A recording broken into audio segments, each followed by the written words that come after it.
పాత బస్తీలో చార్మినార్ దగ్గర ఇవాళ బీజేపీ ఆధ్వర్యంలో బతుకమ్మ పండుగ నిర్వహించడానికి అని చెప్పి రాష్ట్ర మొత్తం కూడా మేమందరం ఇక్కడికి మహిళలందరం కదిలి వచ్చి భాగ్యలక్ష్మి అమ్మవారి గుడి దగ్గర పండుగ చేసుకున్నాము.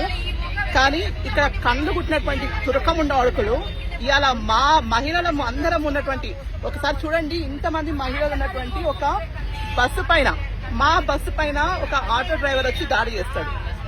ఈడ ఉన్నటువంటి పోలీసులు సిగ్గుతో తలంచుకొని చెప్తున్నాను, లుచ్చగాలు, అసలు నపుంసకులైనటువంటి పోలీసులు. నిజంగా కొడుకులకు నిజంగా చెప్తున్నా, సిగ్గు, శరం, మానం, మర్యాద మన హిందూ పోలీసులకు ఏం మాత్రం లేదు. ఇక్కడ వచ్చినటువంటి ఆడ మొత్తం మహిళల మీద మొత్తం వచ్చి దాడి చేస్తా ఉంటే కూడా కనీసం ఆపడానికి ప్రయత్నం చేయలేదు వీళ్ళు ఇక్కడ ఉన్న వాళ్ళు.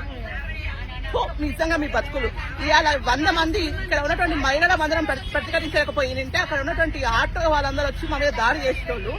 ఏడో ఉన్నాము, ఏ ప్రభుత్వంలో ఉన్నాము, ఎలాంటి పరిస్థితులలో ఉంది పాత బస్తీ అనేది ఒక్కసారి అందరూ ఆలోచించుకోవాలి. ఇక్కడ బతుకమ్మ పండుగ కోసం భాగ్యలక్ష్మి అమ్మవారి గుడి దగ్గరికి వస్తే మా బస్సు మీద దాడి చేయడానికి వచ్చినటువంటి తురకముండ అడుకులను మేము ఏం చేయాలి ఇక్కడి ముందు. కాబట్టి ప్రతి ఒక్కరు కూడా ఆలోచించుకోవాలి. ఇక్కడికి వచ్చి చార్మినార్ ఏరియాలలో పండగలకు బట్టలు కొనుక్కుంటున్నారు కదా హిందువులందరూ కూడా. మీకు నిజంగా సిగ్గుశరం ఉంటే, నిజంగా మీరు హిందువులు అయితే, మీకు నిజంగా పౌరుషమై ఉంటే ముందు బంద్ చేయండి షాపింగ్ చేసుడు. ఆర్థికంగా వీళ్ళని బహిష్కరిస్తే గానీ ఈ కొడుకులకు ఉన్నటువంటి బలుపు తగ్గదు. కాబట్టి ప్రతి ఒక్కరం కూడా ఈ విషయం పైన మాత్రం నేను 100% చెప్తున్నాను. ఇక్కడ ఉన్న మహిళలందరూ కూడా అప్రిషియేట్ చేస్తున్నాను. పక్క మీకు అందరికి కూడా శుభాకాంక్షలు. నవరాత్రులలో మన యొక్క మహిళా శక్తి ఏదో నిరూపించారు మీరు అందరు కలిసి.